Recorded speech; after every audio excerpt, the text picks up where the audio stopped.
Olá! Sejam todos e todas muito bem-vindos ao canal Mosaicos e Miscelâneas. Eu sou o João e hoje eu tô aqui para continuar a leitura de Harry Potter e as Relíquias da Morte. Nós estamos aí, né, encaminhando para o último livro de Harry Potter. Antes de começar, como sempre, não se esqueçam de sempre deixar o seu like, de espalhar esse vídeo para outras pessoas e de se inscrever no canal se você gosta do conteúdo que a gente posta. Hoje eu vou estar lendo o capítulo 5, O Guerreiro Caído. Vamos lá. Hagrid. Harry lutou para levantar-se dos destroços de metal e couro que o cercavam. Suas mãos afundaram em centímetros de água lamacenta quando tentou ficar de pé. Não conseguia entender aonde fora Voldemort, e esperava a qualquer momento vê-lo descer da escuridão. Alguma coisa quente e molhada escorria-lhe do queixo e da testa.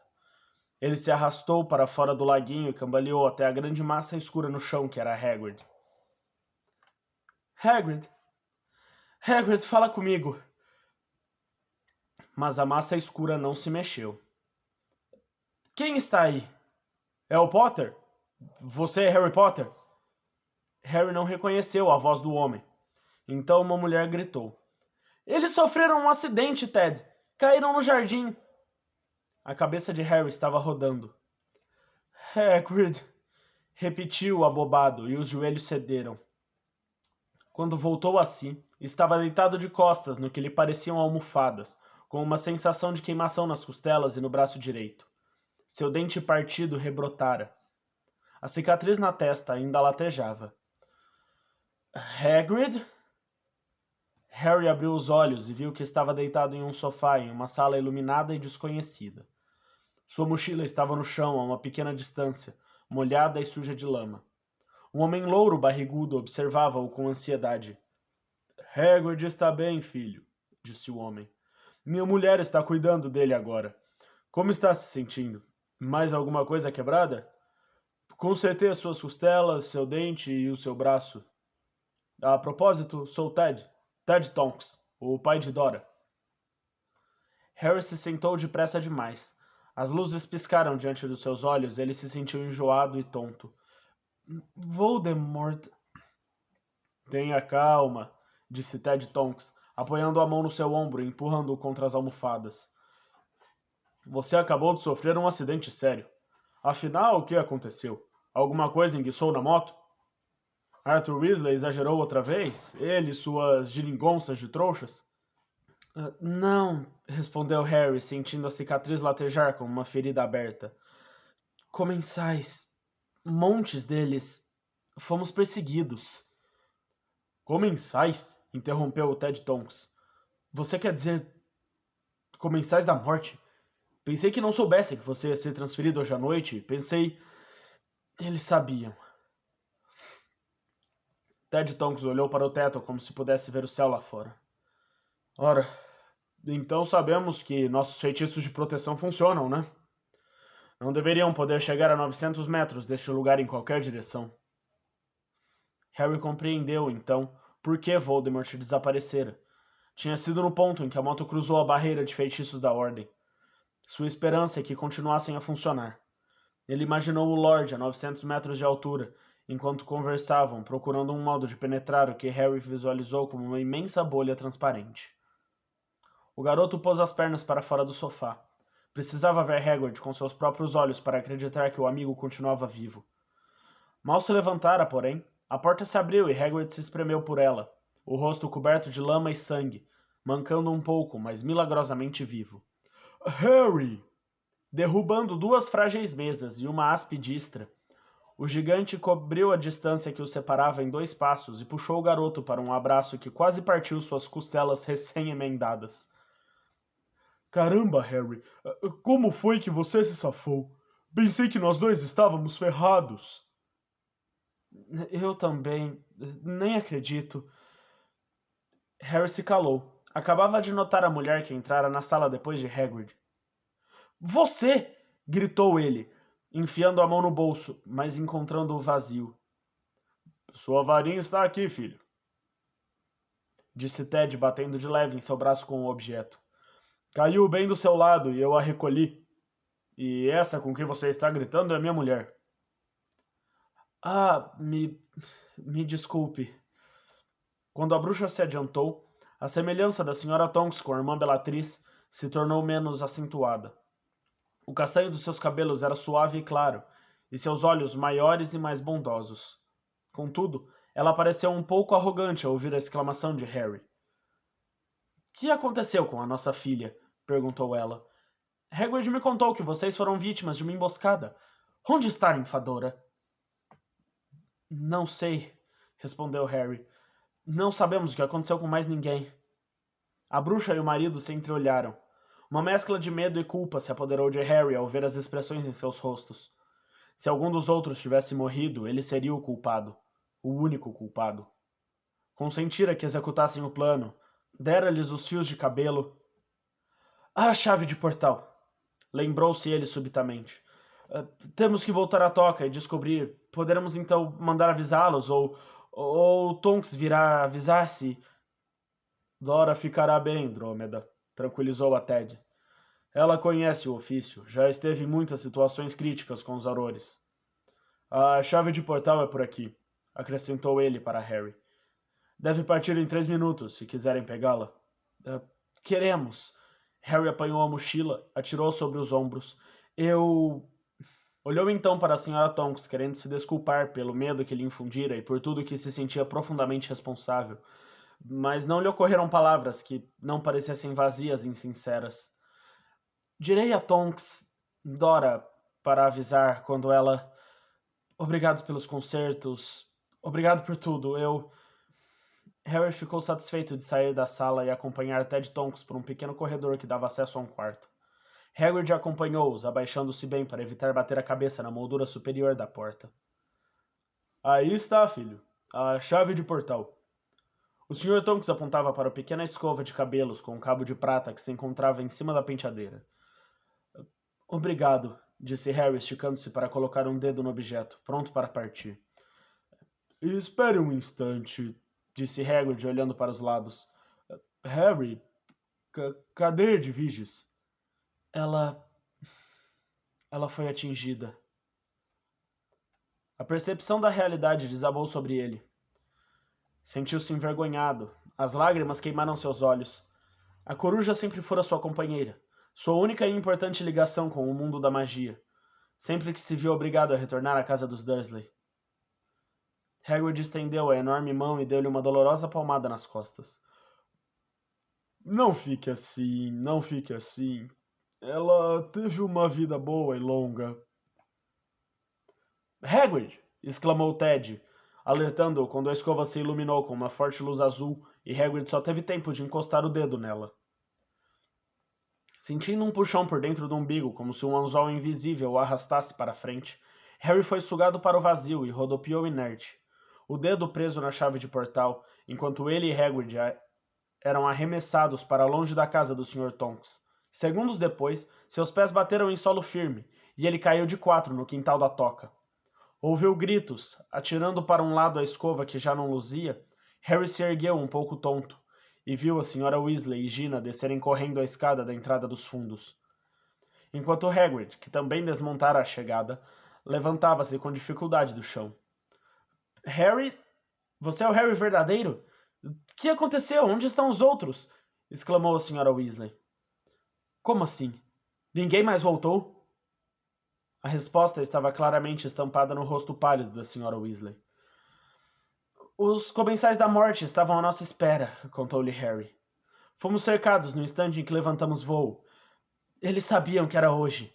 Não sei o que aconteceu com os outros. 4 comensais vieram atrás de nós. Só pudemos escapar. Então Voldemort nos alcançou e... Ele percebia o tom de autojustificação em sua voz. A súplica para que ela compreendesse porque ele não sabia o que tinha acontecido com seus filhos, mas... Graças aos céus vocês estão bem, disse ela puxando-o para um abraço que ele não achava merecer. Você não teria conhaque aí, teria, Molly?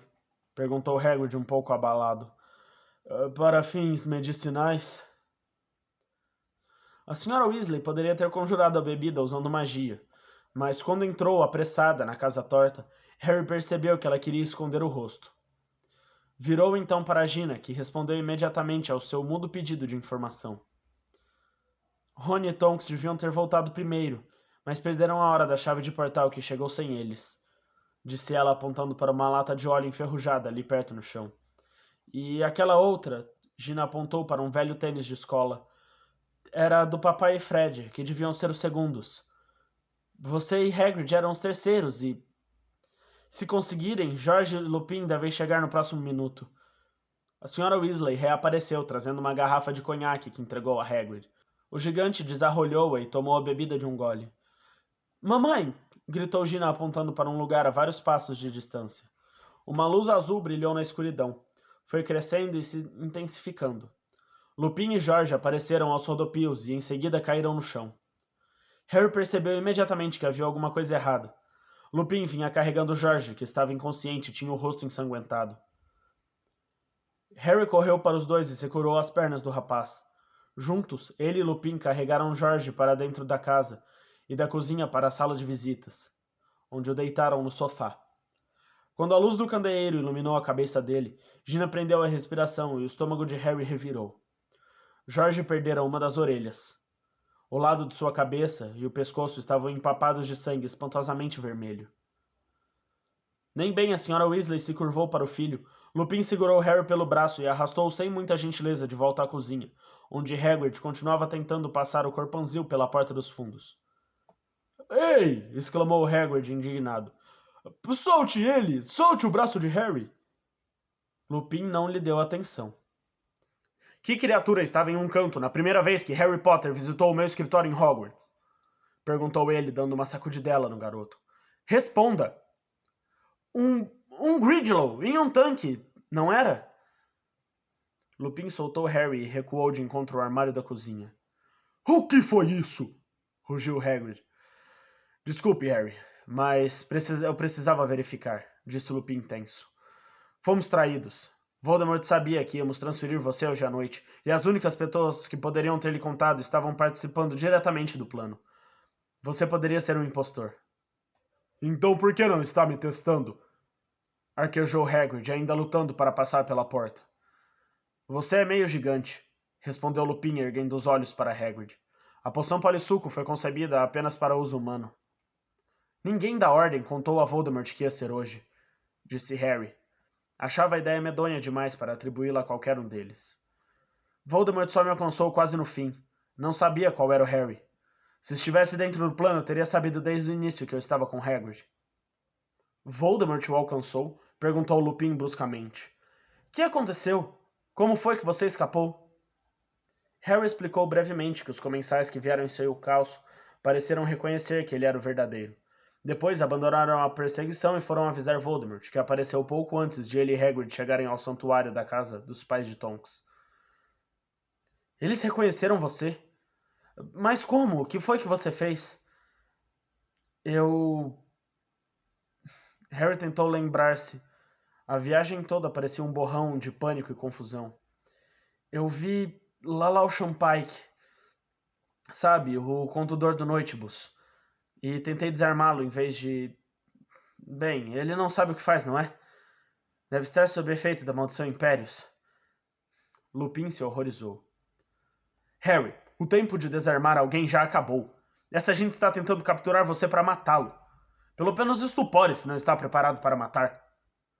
Estávamos a grande altitude. Lalau não estava normal e se fosse estuporado teria caído e morrido, como se eu tivesse usado a Avada Kedavra da mesma forma. Rex Expelliarmus me salvou de Voldemort 2 anos atrás. Acrescentou Harry em tom de desafio.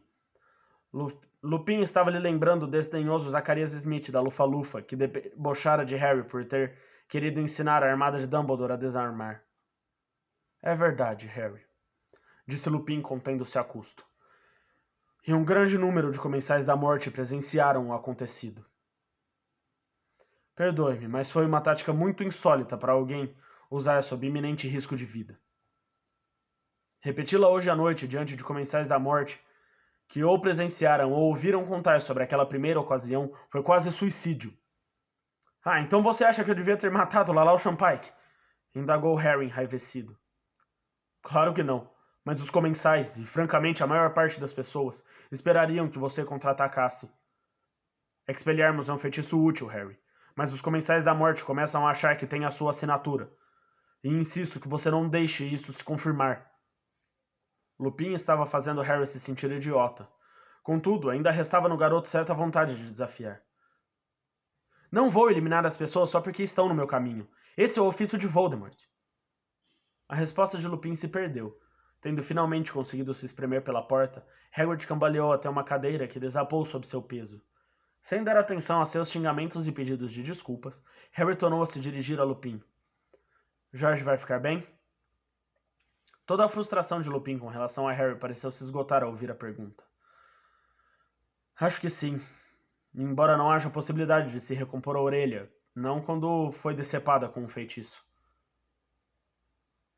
Ouviram passos do lado de fora. Lupin precipitou-se para a porta. Harry pulou por cima das pernas de Hagrid e correu para o quintal. 2 vultos tinham se materializado ali, e ao correr ao seu encontro, Harry percebeu que eram Hermione, agora retornando à sua aparência normal, e Kingsley, ambos agarrados a um cabide de casacos amassado. Hermione atirou-se nos braços de Harry, mas Kingsley não demonstrou prazer algum ao vê-los. Por cima do ombro de Hermione, Harry o viu erguer a varinha e apontá-la para o peito de Lupin. Quais foram as últimas palavras de Alvo Dumbledore para nós dois? Harry é a melhor esperança que temos. Confie nele, respondeu Lupin calmamente. Kingsley apontou a varinha para Harry, mas Lupin disse: É ele mesmo, já verifiquei. Tudo bem, concluiu Kingsley, guardando a varinha sob a capa. Mas alguém nos traiu. Eles sabiam que era hoje à noite. É o que parece, replicou Lupin, mas aparentemente não sabiam que haveria 7 Harrys. Grande consolo, rosnou Kingsley. Quem mais voltou? Só Harry, Hagrid, George e eu. Hermione abafou um gemido com a mão. O que aconteceu com você? Lupin perguntou a Kingsley. Fui seguido por 5. Feri 2, talvez tenha matado 1, enumerou o Auror. E vimos você sabe quem. Ele se juntou aos comensais mais ou menos no meio da perseguição, mas desapareceu em seguida. Remo, ele é capaz de voar, completou Harry. Eu o vi também. Veio atrás de mim e Hagrid. Então foi por isso que sumiu. Para perseguir você, concluiu Kingsley. Não consegui entender por que tinha desistido. Mas o que o levou a mudar de alvo?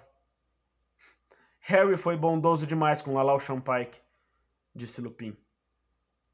Lalau? Repetiu Hermione. Pensei que ele estava em Azkaban, não? Kingsley deu uma risada sem graça. Obviamente, Hermione, houve uma fuga em massa que o Ministério abafou. O capuz de Travers caiu quando eu amaldiçoei. Ele deveria estar preso também. Mas o que aconteceu com você, Remo? Onde está Jorge? Perdeu uma orelha, informou Lupin. Perdeu uma...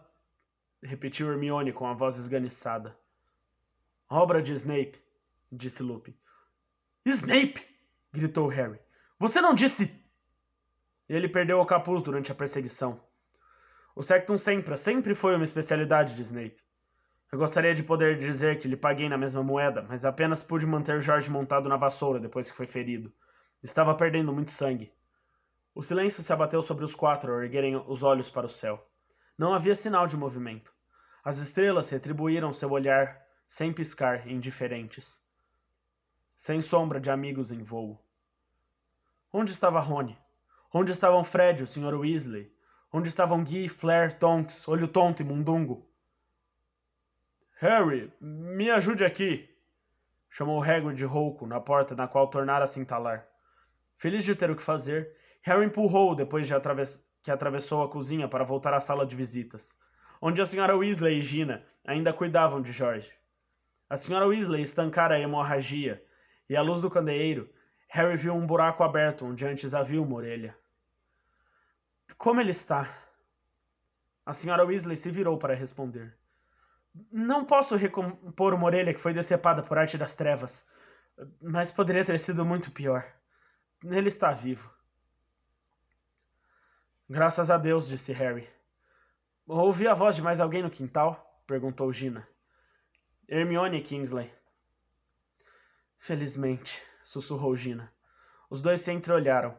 Harry teve vontade de abraçá-la, não largá-la mais. Nem se importava se a senhora Weasley estivesse presente, mas antes que pudesse dar vazão a esse impulso, ouviram um grande estrondo na cozinha.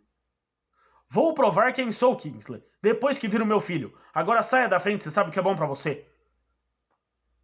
Harry nunca ouvira o Sr. Weasley gritar assim.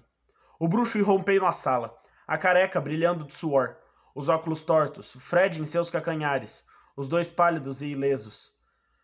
Arthur, sussurrou a Sra. Weasley, graças aos céus. Como é que ele está? O Sr. Weasley ajoelhou-se ao lado de George. Pela primeira vez desde que Harry o conhecia, Fred parecia não saber o que dizer. De pé, atrás do sofá, olhava boquiaberto para o ferimento do irmão gêmeo, como se não conseguisse acreditar no que via. Despertado, talvez pelo barulho da chegada de Fred e do pai, George se mexeu. Como é que está se sentindo, Jorginho?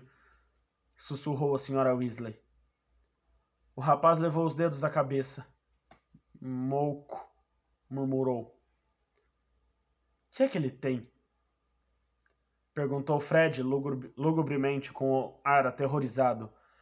A perda afetou o cérebro dele? Mouco, repetiu Jorge, abrindo os olhos e erguendo-os para o irmão. Entende? Surdo e oco. Fred, sacou? A senhora Weasley soluçou mais forte que nunca.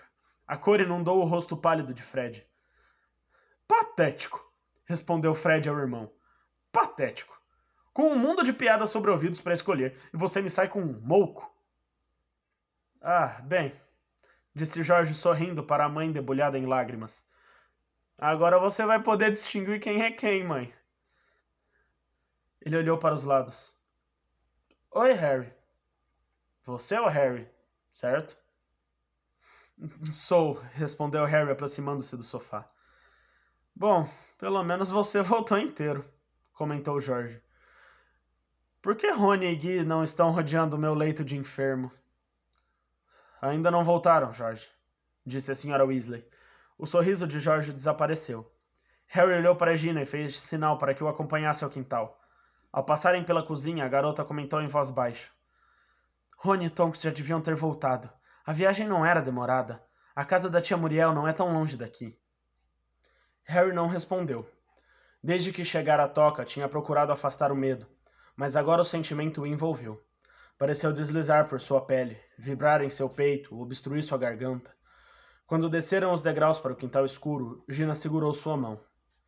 Kingsley estava dando grandes passadas para lá e para cá, olhando para o céu cada vez que completava uma volta. Harry se lembrou do tio Walter fazendo o mesmo na sala de estar, há milhões de anos. Hagrid, Hermione e Lupin se achavam parados, ombro a ombro, contemplando o céu em silêncio. Nenhum deles se virou quando Harry e Gina se uniram à sua muda vigília. Os minutos se prolongaram como se fossem anos. O mais leve sopro de vento os sobressaltava e os fazia virar para o arbusto ou árvore que farfalhava, na esperança de que algum membro da ordem, ainda ausente, saltasse ileso da folhagem. Então, uma vassoura se materializou diretamente sobre eles, e com um raio foi em direção ao chão. São eles! Gritou Hermione. Tonks fez uma longa derrapagem que levantou terra e pedras para todos os lados. Remo! Gritou ela ao descer entorpecida da vassoura para os braços de Lupin. O rosto do marido estava sério e pálido. Parecia incapaz de falar. Rony desmontou tonto e saiu aos tropeços ao encontro de Harry e Hermione. Você está bem, murmurou ele antes de Hermione se precipitar para ele e abraçá-lo com força. Pensei... Tô inteiro, disse Rony dando-lhe palmadinhas nas costas. Tô inteiro. Rony foi o máximo, comentou Tonks calorosamente, soltando Lupin. Fantástico. Estuporou um dos comensais da morte direto na cabeça. E olha que quando está se mirando no alvo móvel, montando uma vassoura... Você fez isso? Perguntou Hermione, olhando para Rony ainda com os braços em seu pescoço. Sempre o tom de surpresa, disse o garoto se desvencilhando rabugento. Somos os últimos a chegar? Não, disse Gina. Ainda estamos esperando Guy, Flair e Olho Tonto e Mundungo. Vou avisar mamãe e papai que você está bem, Rony. Então, qual foi a razão do atraso? O que aconteceu? Lupin perguntou a Tonks quase zangado. Bellatrix, respondeu ela. Me quer tanto quanto quero Harry, Remo. Faz tudo para me matar. Eu gostaria de tê-la acertado. Fiquei devendo. Mas definitivamente ferimos Rodolfo. Então chegamos à casa da tia de Rony, Muriel, onde perdemos a nossa chave de portal e ela ficou nos paparicando. Um músculo tremia no queixo de Lupin. Ele assentiu, mas parecia incapaz de dizer qualquer outra coisa.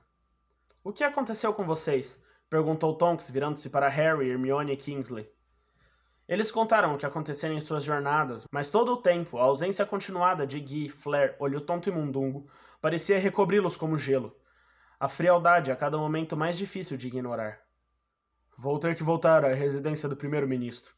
Já devia ter chegado lá há 1 hora, disse Kingsley por fim, após esquadrinhar o céu uma última vez. Avisem quando eles chegarem. Lupin assentiu, com um aceno para os demais. Kingsley se afastou no escuro em direção ao portão. Harry pensou ter ouvido um levíssimo estalido quando Kingsley desapareceu pouco além do perímetro da toca. O senhor e a senhora Weasley desceram correndo os degraus dos fundos, seguidos por Gina, e abraçaram Rony antes de falarem com Lupin e Tonks. Obrigada, disse a senhora Weasley, pelos nossos filhos. Não seja boba, Molly, protestou Tonks na mesma hora. Como está Jorge? Perguntou Lupin. O que aconteceu com ele? Esganiçou-se Rony. Perdeu... O final da frase da senhora Weasley, porém, foi abafado por uma gritaria geral. Um testralho acabara de surgir no céu e aterrissar a pouca distância do grupo. Guy e Flair desceram do animal, descabelados pelo vento, mas ilesos. Guy! Graças a Deus, graças a Deus! A senhora Weasley se adiantou para o casal, mas o abraço que Guy lhe concedeu foi superficial. Olhando diretamente para o pai, comunicou. Olho Tonto morreu. Ninguém falou, ninguém se mexeu. Harry sentiu que alguma coisa dentro dele estava caindo, atravessando a terra, deixando-o para sempre. Vimos acontecer, continuou Guy. Flair confirmou com a cabeça, lágrimas brilhantes escorrendo por suas faces à claridade da janela da cozinha. Foi logo depois que rompemos o cerco. Olho Tonto e Dunga estavam perto de nós, rumando também para o norte. Voldemort, que é capaz de voar, partiu direto para cima deles. Dunga entrou em pânico, ouviu gritar. Olho Tonto tentou fazê-lo parar, mas ele desaparatou. A maldição de Voldemort atingiu o Olho Tonto em cheio no rosto. Ele caiu da vassoura e... nada pudemos fazer. Havia meia dúzia deles nos perseguindo. A voz de Guy quebrou. Claro que você não poderia ter feito nada, disse Lupin. Todos pararam se entreolhando. Harry não conseguia absorver. Olho Tonto morto. Não podia ser. Olho Tonto, tão resistente, corajoso, um perfeito sobrevivente. Por fim, as pessoas começaram a compreender, embora ninguém falasse, que não havia mais razão para continuar aguardando no quintal. E em silêncio, eles acompanharam o Sr. e a Sra. Weasley de volta à casa para a sala de visitas, onde Fred e George riam juntos. — Que aconteceu? Perguntou Fred, vendo o rosto das pessoas à medida que entravam. — Que aconteceu? Quem... Olho Tonto, disse o Sr. Weasley. Morto. As risadas dos gêmeos se transformaram em caretas de sobressalto. Ninguém parecia saber o que fazer. Tonks chorava silenciosamente, levando o lenço ao rosto. Hagrid sabia que ela fora muito chegada a Olho Tonto, sua aluna favorita e protegida no Ministério da Magia. Hagrid, que se sentara no chão a um canto mais espaçoso, enxugava os olhos com um lenço do tamanho de uma toalha de mesa. Guy foi ao aparador e apanhou uma garrafa de uísque de fogo e alguns copos. Peguem, disse ele, e com um aceno de varinha, lançou no ar 12 copos cheios, um para cada pessoa, mantendo o 13º no ar. A Olho Tonto. A Olho Tonto, disseram todos e beberam. A Olho Tonto, secundou Hagrid, atrasado com um soluço. O uísque de fogo queimou a garganta de Harry. Deu a impressão de instilar sentimento, de dissipar a insensibilidade e a sensação de irrealidade, despertar nele algo semelhante à coragem. Então Mundungo desapareceu, disse Lupin, que bebera todo o uísque de um gole. Houve uma mudança instantânea na atmosfera. Todos pareceram se tensionar e observar Lupin, dando a Harry a impressão de que desejavam que ele continuasse a falar, e ao mesmo tempo receavam o que poderiam ouvir. Sei o que está pensando, disse Guy, e me ocorreu o mesmo pensamento quando estava voltando para cá. Por que eles pareciam estar nos esperando, não é? Mas Mundungo não poderia ter nos traído. Eles não sabiam que havia 7 Harrys, e isso o confundiu no instante que aparecemos. E caso não tenham esquecido, foi Mundungo que sugeriu esse pequeno ardil. Por que omitiria esse ponto essencial para os comensais? Eu acho que o Dunga entrou em pânico, e só isso. Primeiro não queria ir, mas Olho Tonto o obrigou. E você sabe quem investiu direto contra os dois. Isso é suficiente para qualquer um entrar em pânico. Você sabe quem agiu exatamente como Olho Tonto previu, disse Tonks fungando. Olho Tonto disse que ele calcularia que o verdadeiro Harry estaria com os aurores mais fortes e capazes. Perseguiu primeiro Olho Tonto, e quando Mundungo os denunciou, virou-se para Kingsley. Tudo está muito bem, retrucou Fleur. Mas ainda ninguém explicou como sabem que íamos transferir a Rio hoje à noite. Alguém foi descuidado.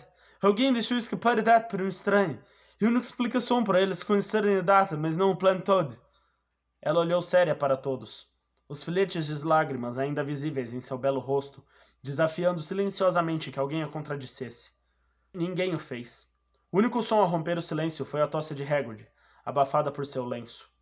Harry olhou para o gigante, que acabara de arriscar a vida para salvá-lo.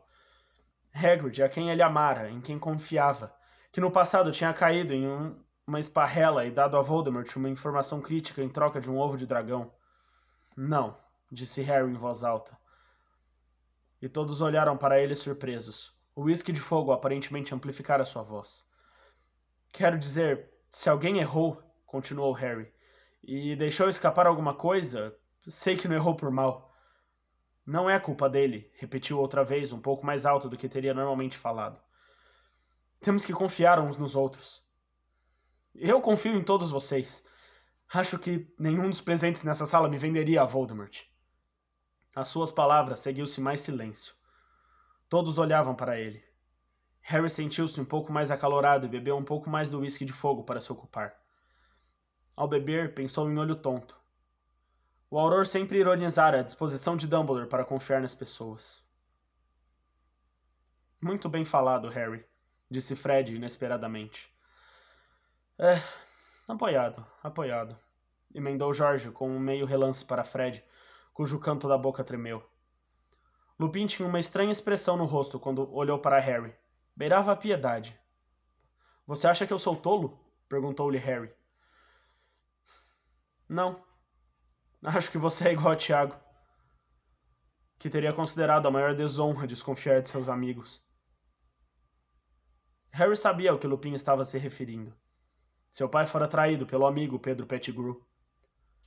Harry sentiu-se irracionalmente irritado. Queria discutir, mas Lupin deu-lhe as costas. Descansou o copo em uma mesinha lateral e dirigiu-se a Guy.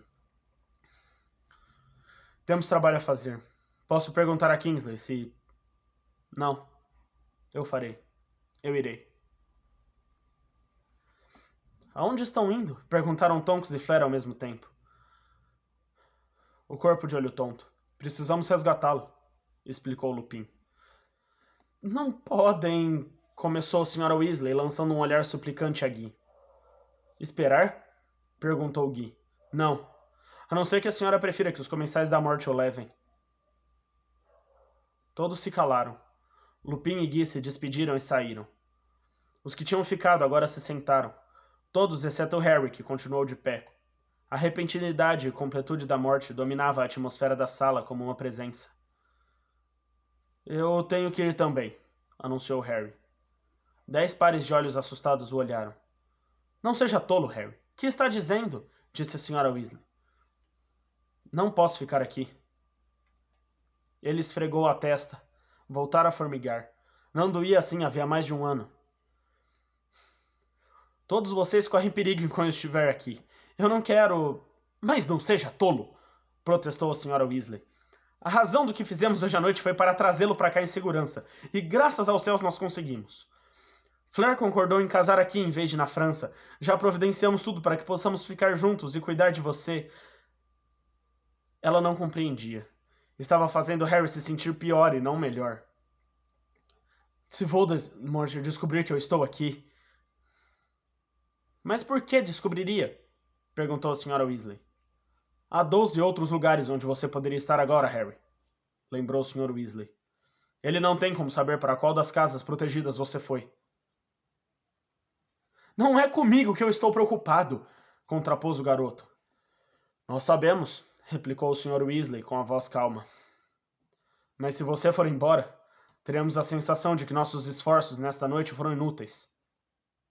Você não vai a lugar algum, rosnou Hagrid. Caramba, Harry! Depois de tudo que passamos para trazer você para cá. E a minha orelha sangrenta? Acrescentou George, erguendo-se nas almofadas. Eu sei que... Olho tonto não ia querer isso. Eu sei! Berrou Harry. Ele se sentiu pressionado e chantageado. Será que pensavam que ignorava que tinham feito por ele? Não compreendiam que essa era exatamente a razão por que queria partir, antes que sofressem mais por sua causa?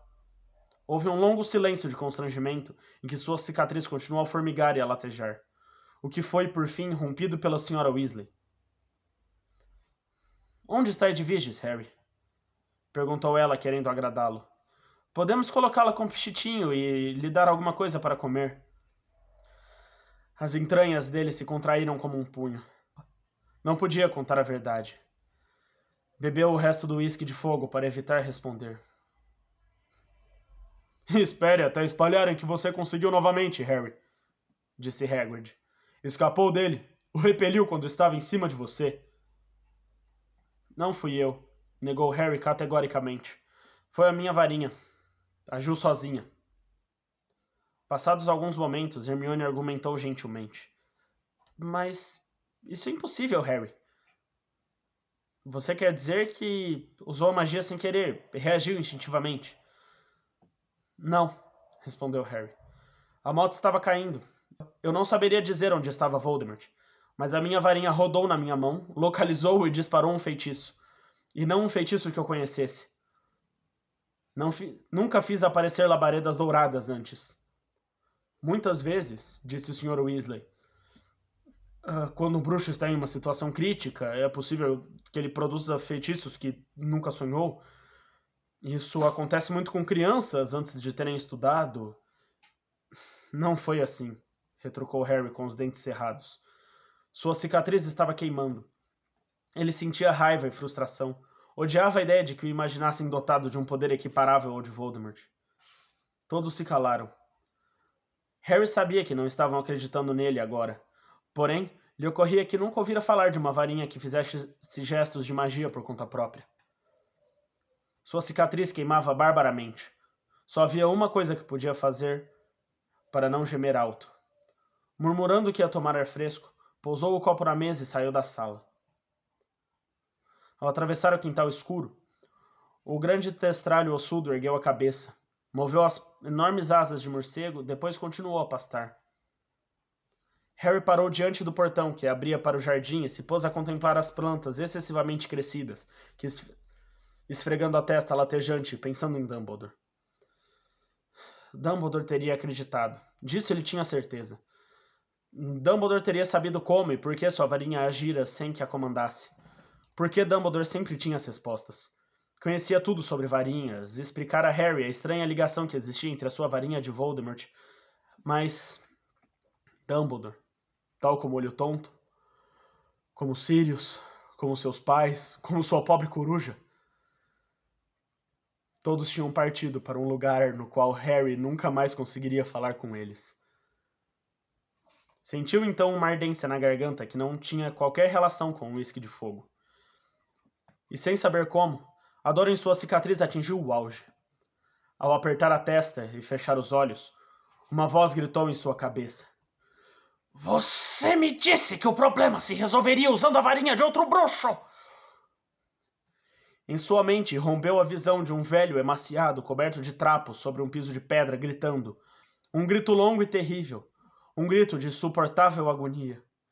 Não, não, eu lhe suplico, eu lhe suplico. Você mentiu para o Lorde das Trevas, Olivaras. Não menti, eu juro que não. Você quis ajudar Potter. Ajudá-lo a escapar de mim. Juro que não. Acreditei que uma varinha diferente funcionaria. Explique então o que aconteceu. A varinha de Lúcio foi destruída.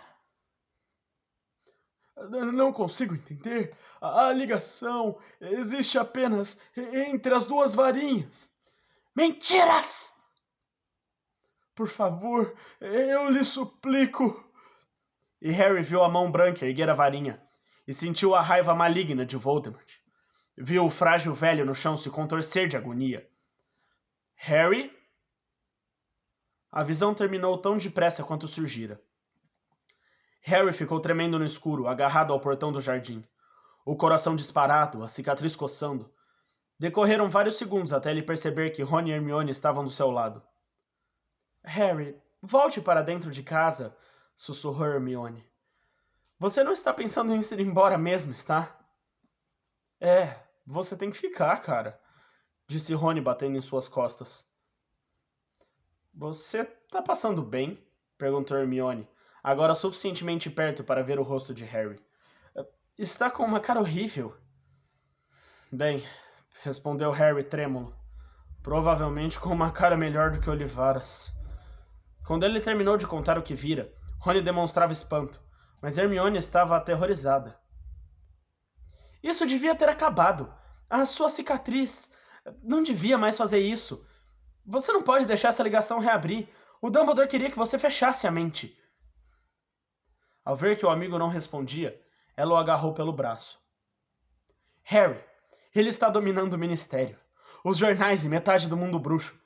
Não deixe que ele se infiltre também na sua mente.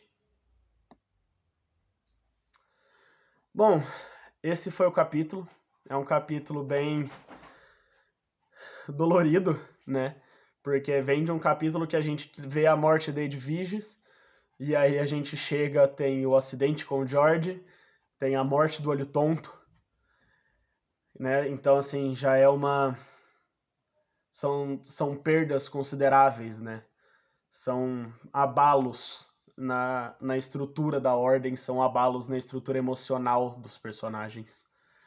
E eu queria só detalhar um ponto de que é uma coisa que eu tinha comentado lá na Ordem da Fênix sobre o Harry, e que ele vai se acentuando algumas vezes ao longo desse livro, né? Ele tem uns surtos disso, que é essa coisa irritante que ele tem de achar que ele tem que fugir e ficar isolado de todo mundo o tempo todo porque ele é um risco. E aí, com isso, ele ignora o fato de que os riscos que as pessoas estão correndo é porque elas querem e porque elas querem proteger ele. E que se ele não ficar perto das pessoas, ele joga todo o esforço que fizeram por ele no lixo, né? E é um detalhe que é uma característica do Harry que é bem complicada e que ele demora muito tempo pra vencer e pra deixar isso de lado, né? E aí tem de novo o questionamento de que por que a varinha do Harry, né, se opôs ao Voldemort mesmo ele estando com outra varinha, mesmo ele usando a varinha do Lúcio. Enfim, são explicações que vão vir e não é o primeiro peso, né, do livro. Esse livro ele vai tendo outros pesos, como foi essas notícias tristes aí das mortes. E vamos ver o que isso continua. Lembrar todo mundo que se você gosta do nosso canal, se você acompanha o nosso conteúdo, não se esqueça sempre de se inscrever, de deixar o seu like e de compartilhar esse vídeo para outras pessoas. Até a próxima. Tchau.